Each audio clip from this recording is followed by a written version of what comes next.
Country casino has abruptly closed. Regional casinos will soon be closing as well. San Manuel Casino, that's in San Bernardino County, will be the first to close tomorrow at 5. Then on Monday, Pechanga Casino near Temecula will also close its doors.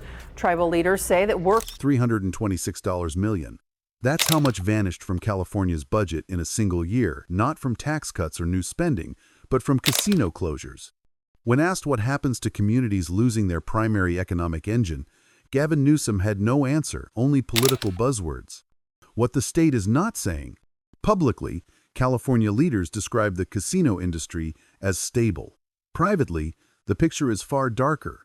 According to sources familiar with internal briefings, financial stress inside California's casino sector has accelerated sharply. Revenue losses are no longer isolated to small operations. They are systemic, and they are now bleeding directly into the state budget. The missing $326 million is not an accounting anomaly. It is the downstream effect of casino shutdowns, reduced operations, and shrinking gaming activity across the state. And that is why leadership in Sacramento is scrambling. The scale of California's casino economy. California does not have a casino industry, it has a casino ecosystem.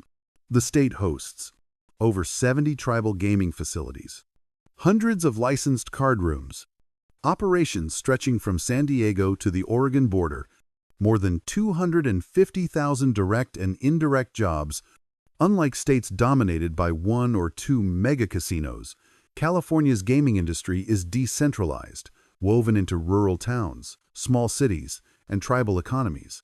Casinos are not entertainment add-ons. They are primary employers, major tax contributors, funding sources for tribal health care, housing, and education, core revenue streams for city budgets. When casinos falter, entire communities feel it immediately. What officials won't say publicly. Behind closed doors, the situation is deteriorating fast. Sources inside the California Gambling Control Commission indicate the number of tribal casinos facing serious financial distress has tripled in 18 months. Small card rooms are closing at rates not seen since the Great Recession. Large, well-known casinos are quietly cutting staff, reducing operating hours, and freezing expansions. None of this appears in press releases, but it shows up in budget shortfalls, layoffs, and shuttered gaming floors.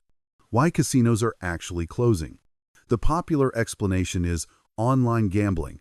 That explanation is incomplete. Yes, digital gambling has siphoned off some customers, but it does not explain. Sudden closures, mass hour reductions, large-scale revenue drops. The real causes are structural. 1. Discretionary spending has collapsed. Casinos depend on discretionary income. Californians are now spending more on gas, rent, utilities, insurance, food. Entertainment spending is the first thing households cut. 2. Operating costs have exploded. Casinos are energy-intensive businesses. Electricity, water, security systems, and climate control costs have surged. Labor costs are also up, while staffing shortages persist, especially in hospitality, food service, and security. 3. Regulatory and legal pressure.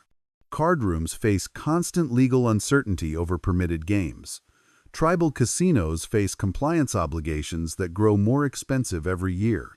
Uncertainty kills investment. Casinos cannot plan long-term when rules may change midstream.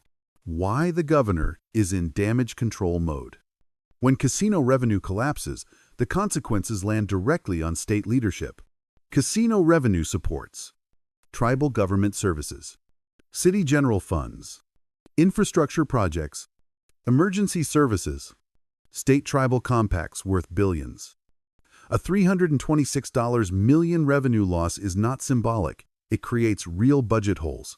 That is why Governor Newsom appeared visibly rattled when asked about communities losing their economic engine. There is no quick replacement for casino revenue in rural and tribal regions. Economic diversification is a talking point, not a plan. Tribal casinos, the highest stakes. For tribal nations, casinos are not optional revenue streams. They are the backbone of self-governance. Casino income funds, healthcare clinics, housing programs, elder services, education grants, infrastructure maintenance. When casino revenue drops, service cuts follow almost immediately. Unlike states or cities, tribes cannot easily borrow, tax, or backfill losses. That makes prolonged revenue declines existential. Card rooms, a quiet collapse. California's card rooms are under even greater strain. Many cities rely on card rooms for 20–40% of their general fund. When card rooms close or reduce operations, police budgets are cut, fire services are reduced, infrastructure projects stall. Several card rooms have already closed tables, laid off workers, warned of permanent shutdowns. These closures rarely make headlines, but the fiscal damage is real.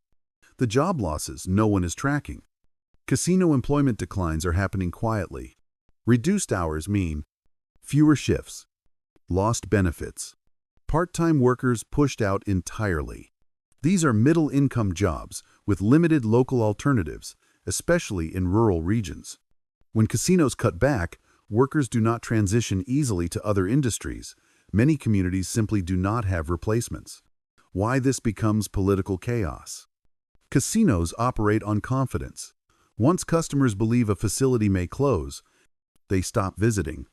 High rollers leave first. Revenue collapses faster. State leaders understand this feedback loop. That is why Sacramento is aggressively downplaying the severity while privately preparing for deeper losses. Public panic would accelerate closures. What the state can and can't do. Behind the scenes, leadership is focused on maintaining regulatory stability, avoiding sudden enforcement changes, preserving tribal-state relationships, preventing public loss of confidence. But there is a hard limit. The state cannot force people to gamble. It cannot quickly replace casino revenue. And it cannot rebuild collapsed confidence once it's gone. Is this temporary or permanent? That depends on timing. If household finances improve and costs stabilize, some casinos will recover. But if energy costs rise again, consumer spending weakens further, regulatory uncertainty continues, temporary closures will become permanent. Once a casino closes long-term, it almost never reopens. Why this story matters? This is not a gambling story. It is an economic warning. The loss of $326 million is a signal that a foundational industry is cracking, and state leadership does not have a clear plan to stop it. Entire communities were built around casinos that are now shrinking or disappearing. Jobs are vanishing quietly. Budgets are collapsing silently. Governor Newsom's visible discomfort was not political theater. It was recognition that this problem cannot be solved with press conferences. The casino economy is weakening.